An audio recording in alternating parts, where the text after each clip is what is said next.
Hey there, everybody. We're back with more Two Worlds. And no, I'm not where I was. I took a little jump across most of the world. I believe I was somewhere way the heck over there. Oh, there we go. We zoomed out. Yeah, I was down here in the Drakkar Desert. Now I'm over here at Clovelly. Now, Clovelly is something I wanted to talk about before we go and, finish up the main quest, because we are right at the very last few minutes of the game. I want to talk to you guys for a few minutes about Two Worlds as a game, as its history of its development and some of the weirdness about it, in the hopes that you'll understand where I come from when I say that this is a great game. First of all, I want to talk about some of the strange eccentricities of the game itself. A lot of cut content in Two Worlds. Delving into the files and looking at things, there's mention of characters and NPCs and towns and things that just don't exist. One of them, that absolutely bears mentioning, is this one up here, Yarmalin. It says Yamalin, but it's Yarmalin. It's way, way up here in the north. It's right, actually, by Comorin and up north of that, past that big dwarven gate. Now, you may notice we've never been to Yarmalin. Even though it's on the map, it's clearly marked, it's actually rendered and everything, and it's got a road to it. That's because you can't go there. That gate does not open. There's no way to open that gate. And so you will never actually see Yarmalin town. However, there are quests in the game that still direct you to go there. If you recall down here in the excavations, we actually got sent on a couple quests to Yarmalin. But you'll notice even though they said Yarmalin in the dialogue, in the actual spoken dialogue, the texts read Covengore. That's because at some point in the development of this game, they ran out of time or money, couldn't quite get everything finished that pointed to Yarmalin, so they redirected everything over here to Covengore. And Covengore went from being a place that basically had nothing to a place that intersects 3 or 4 quest lines. But yeah, that's why you don't see anything with the dwarves and all, even though Yarmalin is a dwarf-based area up past the dwarf gate and in their territory. Should have been that you would have gone to Yarmalin at some point after the excavations, met with the dwarves, had some storyline there, presumably.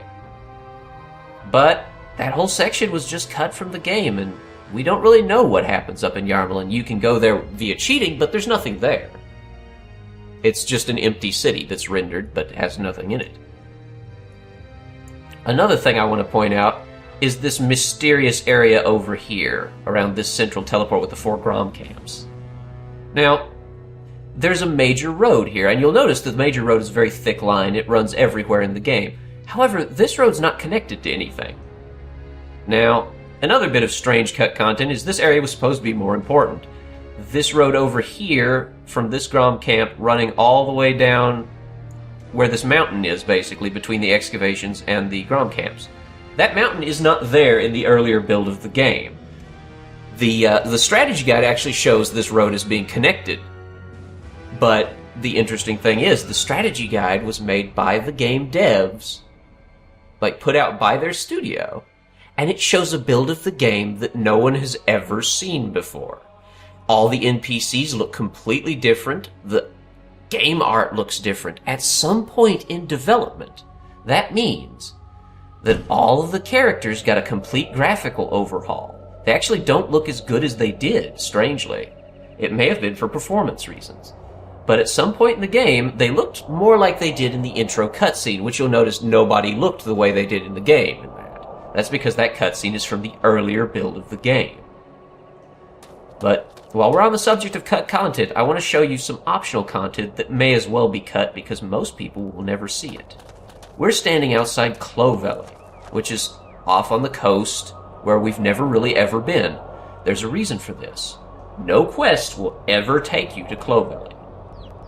No main quest, no side quest, nothing ever mentions Clovelly, no one says its name outside of the town itself. So, even the strategy guide mentions, note, nothing will ever direct you to go to Clovelly. However, you should go here because there's lots of cool stuff going on. Actually got a couple quests I want to take here. Let me find the requisite people. I'm looking for a fellow named Itar. And Mayor Verno has a quest for me too, but I need to talk to Etar first. There's actually some merchants here, a few things like that. Greetings. Greetings. Let's see here. Is this the house I want to go? No, that's not it. There's a guy who's a fisherman in this neighborhood, and I'd like very much to talk to him for a minute because he has an important quest that will show you some stuff that you would otherwise never even know existed in this game. Much like how we saw the Varn earlier, and they were certainly a thing, those jackal people in the last video, well, there's an entire other race of monsters in this game. He's actually outside the north gate, so I'm gonna head up that way. Look around for him here. You're not Etar. You, Etar? But yeah, there's a whole other race of creatures. They have a backstory. They're very important, actually, to the story in some regards, but you'd never even know that they existed. There's also pirates and all kinds of other crazy stuff in this that you just wouldn't see if you never visited Clovelly Village. Oh, we've got a merchant here. He doesn't have anything I want. Let's check this guy out for anything squeezable. I looked for squeezables off camera, but I didn't see anything that was any good, sadly. Good idiot. Yeah, good idiot. Nuber Bagarni, you got anything good? You just got magic slaves. Ah, Etar. Welcome, young one. Fancy a nice bit of fish, eh? Oh, God. Not today. Could an old fisherman ask you for a small favor, perchance? That depends on the favor. The big shoal of fish that comes every year is due in our fishing grounds. But Virgil and his pirate crew are out there. So what can I do about it? You could tell him a story of a bullion ship on its way to Ashos by way of the Western Passage. He's so greedy he'll leave like a shot. Why do you think he will believe me then? He will. He's always looking for information from strangers. Pretends to be a trader, he does, the pirate. Yeah, we'll go talk to him. He thinks you'll find him and his crew at Sticko Bay Beach. Is it wise to lie to this pirate? Not to worry. Virgil will go find other ships to plunder out there. He'll have no time for revenge. Fair enough. Farewell then. That was Etar. He was very sound bugged, but that's okay. We're gonna head up to Sticko Bay, which is another place you'd never go to otherwise, here on the coastline. We have one other quest line to do in that village before we go on to conclude the game. The other thing I wanted to talk about while we're on our way, speaking of the sound bug and voice acting, primary thing it affects when I'm recording, a lot of people malign this game's voice acting. That's because it's terrible. It's horrible voice acting. Most of the voice acting, other than maybe Two Worlds Guy, Gandahar, and a few of the main characters, have really bad voice acting. The rumor and the legend is that the devs themselves actually did the voice acting, and if you look at the credits, that is true to some extent. Some of them are doing voice acting. But I think there's more to it than that. I think they just had bad voice actors because they had a tiny budget. What might they want? Probably to eat you, Two Worlds Guy. If I had to just take a wild guess. I'm gonna get that Say hello teleport to death. for convenience sake. Teleports are always nice. There we go. Now, they had a very pathetically tiny budget, and yes, there's a pirate ship, which you would never see otherwise if you didn't come out here to Sticko Bay. They did have a tiny budget. The rumor is that it was $8,000. Some other rumors say it was $80,000, but that's not the point. The point is their budget was abysmal, and they still managed to do all this on a shoestring budget. Ah, Virgil. Hail, traveler. I'm Virgil, sailor and trader, and who might ye be? Only a traveler. Getting around as you do. I suppose you see a lot of things that might be of interest to me. Mayhap, but pray tell, why is a sailor and a trader stuck on this poor piece of land? Why is he not out on the open sea? Good question. I'll tell you, one of my crews stole my compass, and I can't sail too far from shore without it. Indeed. Have you tried to recover it? I sent my crew to get it back, but they only found his corpse in the caves out there, and no compass. Do you think the compass is still somewhere in these caves? Mayhap. If it is there, I could recover it for you. Verily, I would pay you handsomely for it. All right. See you, stranger. Now, back to the subject at hand. Virgil here has his own personal voice actor. It's not a very good one, but it does suggest that he at some point was going to be a more important character in the story. At some point along the line, Clovelly got cut from the storyline. Which is very unfortunate, because Clovelly is one of the most interesting places in the game. We're gonna just head over this way and find that cave. Also, he may be the worst pirate in history.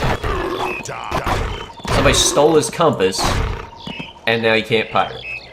So now he turns to Two Worlds guy for help. That is pretty sad pirating right there. But yeah, presumably, he at some point had something of a role to play in the game. Like, beyond just this singular quest. You probably helped him with this, and then much more happened. In fact, you probably needed his ship for some purpose at some point in the game. But much of the story got cut. Much of everything had to be cut for budgetary reasons. And ultimately what happened is we get a game that we didn't really see all of, or get to properly understand. However, it's a pretty easy quest to go find this. Steeple Cave's right here, and here's a guy right outside. Greston. Oh, Greston has an issue right now. Let me help him out.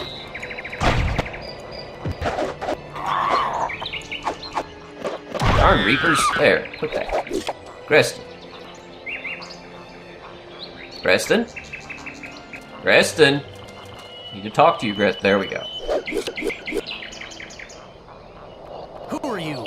What interest do these caves hold for a vagabond like? I want to find the Oh, place God. where one of Virgil's crew hid. Mayhap, I Remix! but you have to swear. He wants my I will help. not give my word to you if I know not what that's. Yes, okay, I need to do him a favor, and I don't care enough about it to do him a favor. He's a thief and a jerk. I'm just gonna beat the crap out of him and take the compass. Give me the damn compass. There's the compass.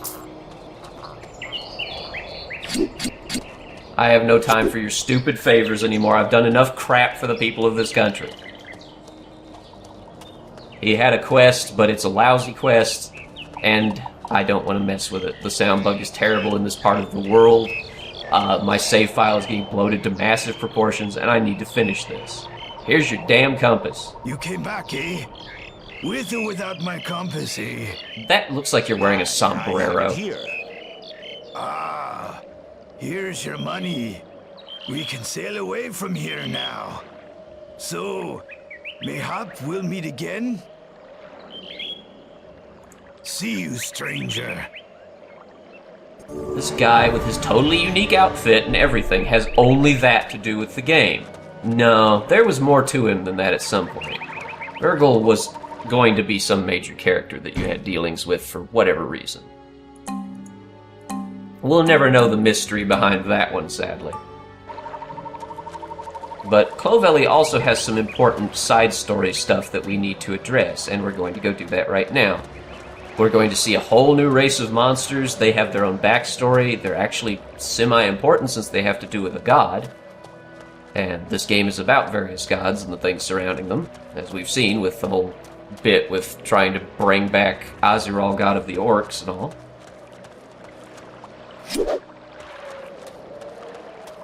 So we're going to explore this last little bit of story that's at least tangentially related to what's going on in the world. And then we're going to go turn in the relics, Looks like finish it's my things up, lucky day. and we should be done. Gods. Other examples of stuff that was probably cut content. Iron Shoes. Iron Shoes does not show up in the files of the game anywhere, as I've mentioned before. There's no quest that will take you to him in any way, shape, or form. However, in Two Worlds 2, a similar figure exists, and I think they just revisited it for that. We'll see that in the sequel. Come here, guitar. Has Virgil sailed away now, eh? Eh? Aye, you can catch all the fish you need now. Well done. And here's your gold. Alright, well that takes care of that. Now we just need to go talk to the mayor, who isn't named as the mayor in this one, sadly, unlike he was in Windbreak Village. However, I know where he is. He's in the center of town, usually hanging around this thing. Where you at, Mayor? There he is. He's wearing the nice suit. He looks like a merchant, but he's not. Oh no, that's the merchant. There's the one that looks like a merchant, but he's not. Okay. Ah, well met. Upon my word, you look somewhat like a mercenary. If I were a good man, Aye, if you were, I would ask you to help us get rid of the Scapulari. They attack us constantly. and you would hire me to do this? Indeed. We have collected 650 pieces of gold for the one who can do this. Note, this is another guy who has a unique voice, meaning that this place was probably supposed to be important. But yes, I will accept his task. We want to see these Scapulari. Go south along the beach, and you will find their settlement. Can you tell me more of the Scapulari? Nay, but I know of a mage whose tower is near where they live. Alright. Aye. May the Scapulari forget you exist. That was a lot more than farewell, dude. Okay, let's find a mage. We're heading south along the beach. And we're gonna run into something that you guys have not seen yet. They're only in this area and they only have to do with this quest, which, again, probably means they were important at some point. They probably had to do with the pirate captain and everything else, but all this content was just cut and streamlined down. There's suggestions that there was more going on up north in the game, too, with the dwarves and whatnot. Kranich talked about that whole sealing some kind of alliance with them, etc., etc. There's the mage tower down that way. But ultimately, we never see any of that because it's just not in the game. Here's the Scapulari. Notice, they all have different heads. One's got like an octopus, a hammerhead shark. They have piranha heads. They're just weird mer creatures. Dang, okay. Chill out, Scapulari. That's for you. Their bodies are made up of like sinewy tentacles and everything that are formed into vaguely human shapes. Let's see. They're a really weird and creepy race. I don't overly care for the Scapulari. They're one of the strangest things in the game, but you might just run into them and be like, oh, what the hell was that? And you'd never know that they're actually important. Yes, these beings are strangely significant in Two Worlds. We're going to run down south and find a mage. That man is going to tell us about them, and we'll hopefully be able to arrive at a solution to the problem.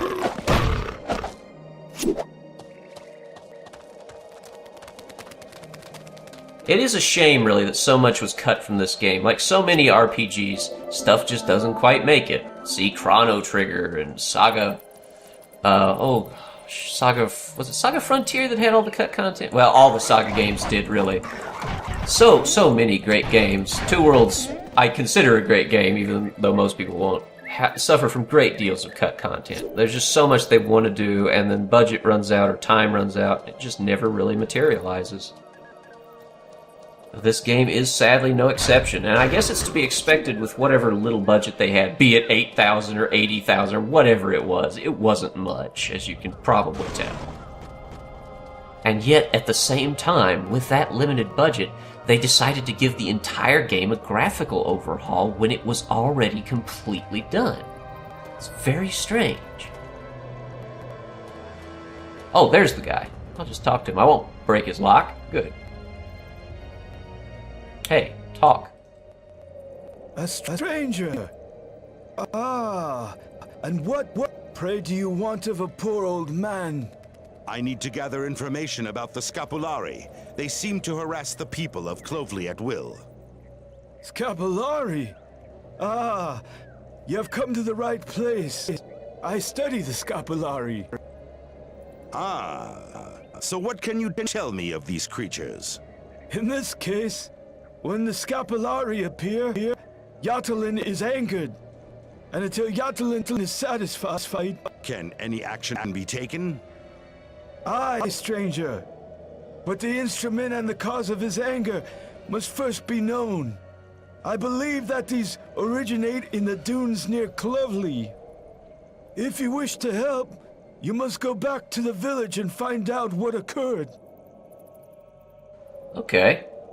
Bring me this information, and I will then tell you what your next action will be. So you have no objections if I dispose of the objects of your research. Don't worry, my friend. I investigate Scapulari disappearances as well as their appearances. And I will surely find another group of Scapulari soon. Cannot these Scapulari be simply killed? Aye, but they may appear again. Mayhap stronger and more aggressive than before. Okay. Farewell. Well, we did learn something important about them from this other uniquely voiced person involved in this pointless side quest. They are apparently some sort of divine agents of Yatolin, god of the sea. And whenever he's cranky, they show up to either avenge some injustice done against him or fix whatever problem he has or something. And you can't get rid of them because if you kill them, they'll just come back. So that's kind of a sticky situation. So, for once, Two Worlds Guy cannot solve a problem by just beating the crap out of it.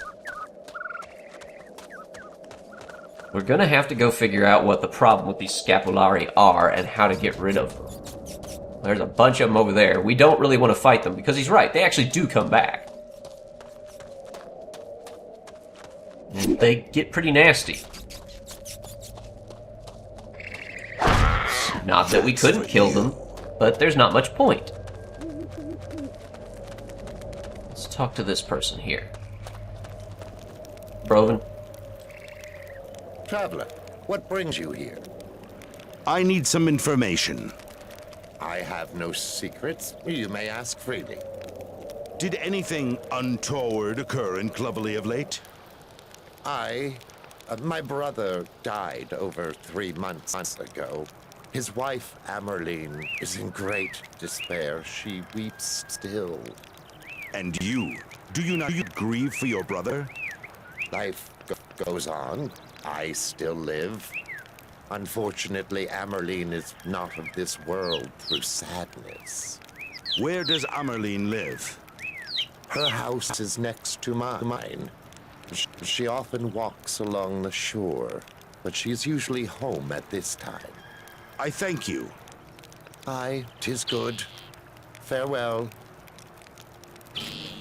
Okay, so that seems like an indicator of something interesting. Let's try and find and talk to this Amerline. Maybe she knows something of use. Oh, there's Amerline. Who are you, stranger? Whoa there. Why do you harass a poor widow? Go. Let me mourn in peace. I regret your loss.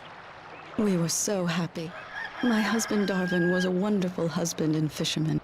'Tis 3 months and 11 days since he died. Pray tell me, what happened to your husband? Darvin died while at sea with his brother. Go talk to him, I prithee. My grief is too great.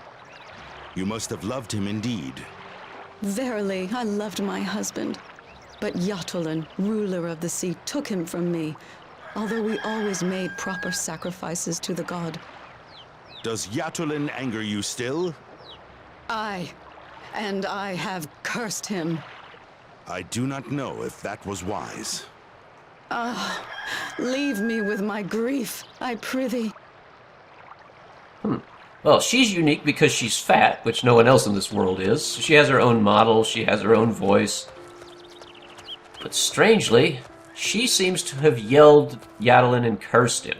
Now that's quite a thing. So that's probably why he's mad, because somebody has cursed him. So maybe he was cursed wrongly or something? Let's go talk to the mage again. Maybe he can shed some light on this subject.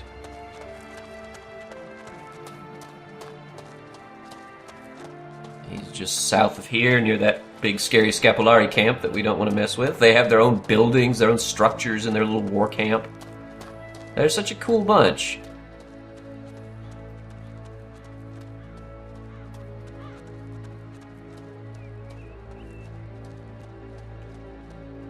Also, those are unnecessarily close teleporters to each other, I feel. That one and the one just behind it. You again. Get up. Stand up. You know what happened in Clovely? Aye, Yatolin's anger was invoked because a woman cursed him when her husband died at sea. Unlikely. There must be more. What? To curse a god is not enough? Aye, Yatolin is angry, but he believes he owns the lives of all seagoers. He thinks they are his to claim. If you return to Clovely, try to find out how this man died. Mayhap a clue will surface. Indeed. I shall return to the village now. Alright, so that's not enough. Apparently that wouldn't actually make Yatolin that mad. So maybe it has something to do with how he died. I think the mage is on the right track. We'll head down there now and have a look at that, because having a look is the only thing Two Worlds guy knows how to do other than killing things. I wish that this was a little closer, but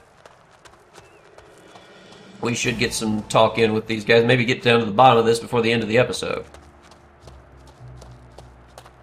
So much mysterious stuff in this game that has nothing to do with the game, just the development process of it was very strange. They must have gone over it again with a total graphics overhaul at once, and yet the whole game was done. Why did they do it? Why is it still hideous? What do you want of me? Your brother, Darvin. Tell me all you know of his death, I prithee. Aye, if there were more to tell. He fell out of our fishing boat and vanished into the sea. Could he swim? Mayhap he was fevered. It just happened. Your story does not have the ring of truth. Speak, or I shall ask you with my blade. Oh, I prithee, I wish no strife. The truth is, we were in my house, and we argued because of profits we had made. I pushed Darvin too hard, and he struck his head on my table. I did not want him to die. And then, what did you do? I buried him far from the village, near the place where the Scapulari have settled. And I told everyone that Darvin died at sea. Your sister-in-law and the villagers, should they not know the truth? Nay, they must not learn of my perfidy. I beg thee, have mercy. You are a worm. No more, no less. I hope you meet the fate you so richly deserve. So that's why he's mad, because this guy actually killed his brother, said he died at sea, and then the brother's widow cursed Yatolin for something he didn't do. So Yatolin sent agents to redeem his divine honor, presumably. And yes, look, the dead guys are back. Great. Ones I killed just came back. So yeah, Yatolin's actually in the right here. He's been wrongly accused. So that's why the Scapulari have arrived, because he's mad that he's been wrongly accused of a crime he did not commit. I guess even gods can get kind of cranky about that sort of thing. So actually, that's kind of understandable. It's weird, but kind of understandable. Let's see what can be done about this. Maybe the mage knows what to do in this case. Have you found out the details of the death of that fisherman? I believe so. That man, Darvin, did not die at sea. His brother killed him during the fight and lied to everyone about that which happened. Aye, it is possible that this caused Yatolin's anger. He had been cursed unjustly. This reminded him that he himself did not take the man's life, a life he believes to be his property to do with as he wishes. So what does he need in order to be satisfied? The solution may not be acceptable for the people of Clovely. Because someone must be sacrificed to Yatolin in place of Darvin. What? Someone else? Someone must perish in the sea for Darvin. Are you sure that Yatolin cannot be satisfied in any other way? Nay, I think not. But you should tell that wench to quiet her curses. Then at least Yatolin's anger may subside a little. Aye, 'tis a good idea. I shall tell her. Even a death at sea may not appease his anger swiftly. No one knows how long that will take. Mayhap 10, mayhap 100 years. And until then, the Scapulari will be still harassing this village? Aye, that's the way of it. I must take my leave of you. Farewell. Holy crap, Two Worlds is a buggy mess of a game. Sorry, but the last section of this video is just completely unusable. Suffice it to say you didn't miss anything important. As you can guess, Amerline throws herself into the sea and the quest sort of resolves itself. But, yeah, there's nothing else to do in Clovely, so I will see you next time for the finale. Sorry about the technical difficulties.